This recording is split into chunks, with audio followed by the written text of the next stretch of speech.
Hello, everybody. Jose Rodriguez here. It is the 15th of June. It is Thursday evening. We are basically tomorrow and Saturday to go before we leave for Florida. The boy still doesn't know that we're actually going to Disney World. I think the parents slipped and told him that he would be going on some sort of trip this weekend. He actually told me that. He said, Grandpa, I'm going to be out of town this weekend. This is a 5-year-old talking, by the way. And I'm sorry, but I'm going to miss you. What do you know? So I haven't, I'm dying to tell him, but I cannot. So Saturday night, we're still planning on going out for dinner. And I think nothing's going to be told then. We're going to actually meet him at the airport and we will board the same plane. He will still not know where he's going. But I think he's smart enough so that when the captain says that we'll be landing in Orlando in the next 20 minutes, he's going to put two and two together because he knows Orlando is the home for Walt Disney World. And of course, when we board the Magical Express buses from the airport to go to our resort, that's going to be the reveal. So can't wait. It's going to be a lot of fun. Now, remember the video I did on commitment for your printer? You need to commit as if it was a wife or husband. Well, a viewer provided me with this, and this is very funny. I asked him if I could use it, and he gave me total permission to do so. He says, yes, it's sad, but so true. There should be vows. And then he starts, quote, do you take Epson Canon to have and to hold, to print regularly in sickness and in health, even while on vacation, with no complaints about ink prices in prosperity or adversity, until printhead death do you part? I do. And maybe bringing back the otherwise pretty offensive obey vow for printers is a good idea. Yes, I will obey my printer. Okay, that's a little bit over the top, but it does apply. It really does apply to your printer ownership.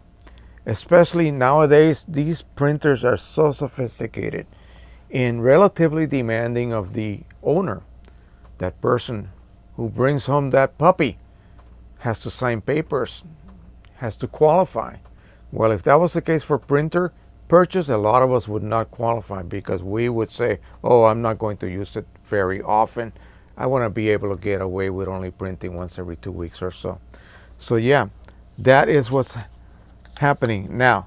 Second, and I was going to put this on two separate videos because, maybe I'll have something to upload before we leave. But I decided just to include this. You all know about the color management problem where your prints basically turned out darker than what you see on the monitor. And I've explained that a trillion times as to why that takes place and how to solve that. Well, one of the most supposed qualified people out there, a member, actually the founder of the Photoshop guys, Scott Kelby. I wasn't going to mention his name, but I decided to. Author of the Photoshop CC book and many other books, great photographer. But you know what? A lot of these great photographers really know nothing about the printing process. So listen to what he suggested. And I'll read it verbatim. This is what somebody actually wrote. Had the same problem, spent the better part of my day trying to solve this. He's referring to dark prints. Finally looked at Scott Kelby's Photoshop CC book. He gives links to Kelby One website where there is a little chapter on setting up color management. Now they use Macintosh computers. At the end of the chapter, he says complaints of dark printing is common. Solution: duplicate the layer in Photoshop, set blending mode to screen, adjust opacity beginning at 25%, increasing as necessary to match image on screen to print. Then make a Photoshop action to automate this. I wrote back to the person who posted this that I could not believe that he wrote that. actually in his book. That is like the most backwards way to solve this problem. I don't have that problem, and I do not have a $1,200 monitor. My monitor back when I bought it was $500, mid price, 24-inch HP. I don't even know what model it is. Okay, but it's correctly profiled. It's correctly calibrated. It is set to the correct luminance. Okay, so when I look at a print under my viewing light and I put it next to my monitor, and it has to be right there next to the monitor under the correct viewing light. Don't light the monitor with your viewing light. You're going to light your print. It will match if you have everything nailed down. It has nothing to do with creating layers in Photoshop. None of that. You don't have to do that. That is like saying, well, I'll just adjust my brightness up 25%. Well, really, think about what you're doing to your histogram if you adjust your brightness 25% in order to make up for your so-called dark print. The reason your print is dark is because your image is dark.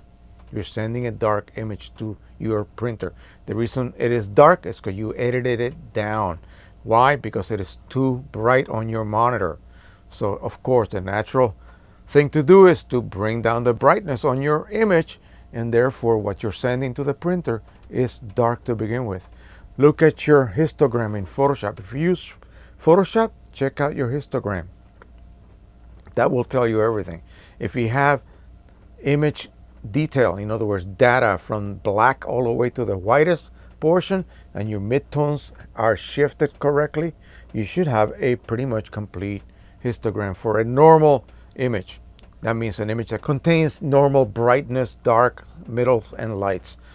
A high key image, yes, everything will be shifted to the right, but you should always have something on the black.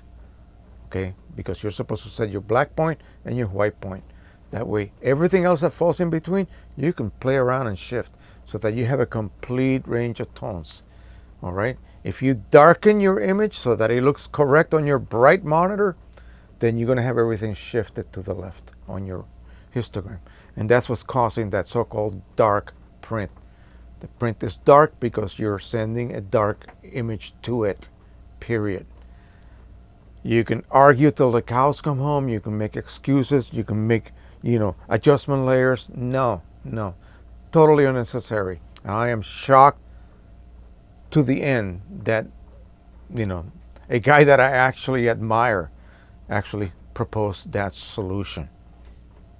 Sir, your monitor is too bright. Of course, he's working on a Macintosh with a super bright Retina display. So, of course, that's going to be the only solution he can come up with. Wrong solution, my friend. All right, that is it. I hope I didn't raise any feathers, but that is the truth. Believe me, trust me, okay? I'm not making this up. All right, the next video, I'm going to show you some prints of some beautiful portraits of women, but I'm going to then criticize them, and I'll tell you why. All right, so we'll be back on the next video. Please don't forget to subscribe, share, and like. We are that close to the Pro 1000. I will discuss that in the next video, okay? Thank you so much. Happy printing, everybody, and bye-bye.